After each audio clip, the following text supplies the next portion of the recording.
সামনে ভোট আসছে, পরীক্ষাও সামনে এগিয়ে আসছে। এই ধরনের ভোটের অঙ্ক প্রায়শই কিন্তু আমাদের বিভিন্ন পরীক্ষায় দেখতে পাওয়া যায়। তো এটা শিখে নেওয়া যাক। প্রশ্নটা দেখো একটু বড় সড়ো, তাই লাইন টু লাইন আমি পড়বো এবং ছোট ছোট স্টেপে এগিয়ে যাব। দেখো, ধরি মোট ভোটার এক্স। এবার লাইন টু লাইন পড়া যাক। একটি নির্বাচন ক্ষেত্রে 25% ভোটার বিরত থাকে ভোট দিতে। তাহলে মোট ভোটার ছিল এক্স, 25% ভোটার বিরত ছিল, মানে ভোট দিয়েছে কতজন? 75%। 100 জনের মধ্যে 25 জন দেয়নি, মানে 75% দিয়েছে।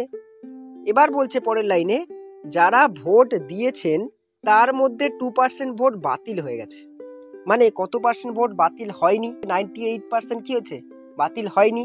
মানে গ্রাহ্য ভোট হচ্ছে 98%, মানে 98/100। তাহলে এটা হচ্ছে গ্রাহ্য ভোট। তারপর বলছে গ্রাহ্য ভোটের 75% ভোট পেয়ে একজন ব্যক্তি জিতে গেছেন। তাহলে এটা ছিল গ্রাহ্য ভোট। এটার 75% কত হবে? 75/100। এই ভোটটা পেয়ে একজন জিতে গেছেন এবং সেই ভোটের সংখ্যা কতটা? 9261। তাহলে এটার ভ্যালু কত?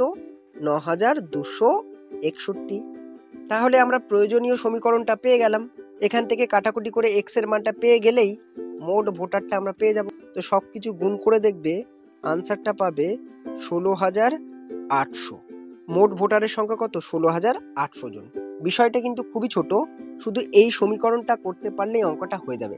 কাটাকুটিটা শুধু নিজেদের মতো করে একটু করে নেবে।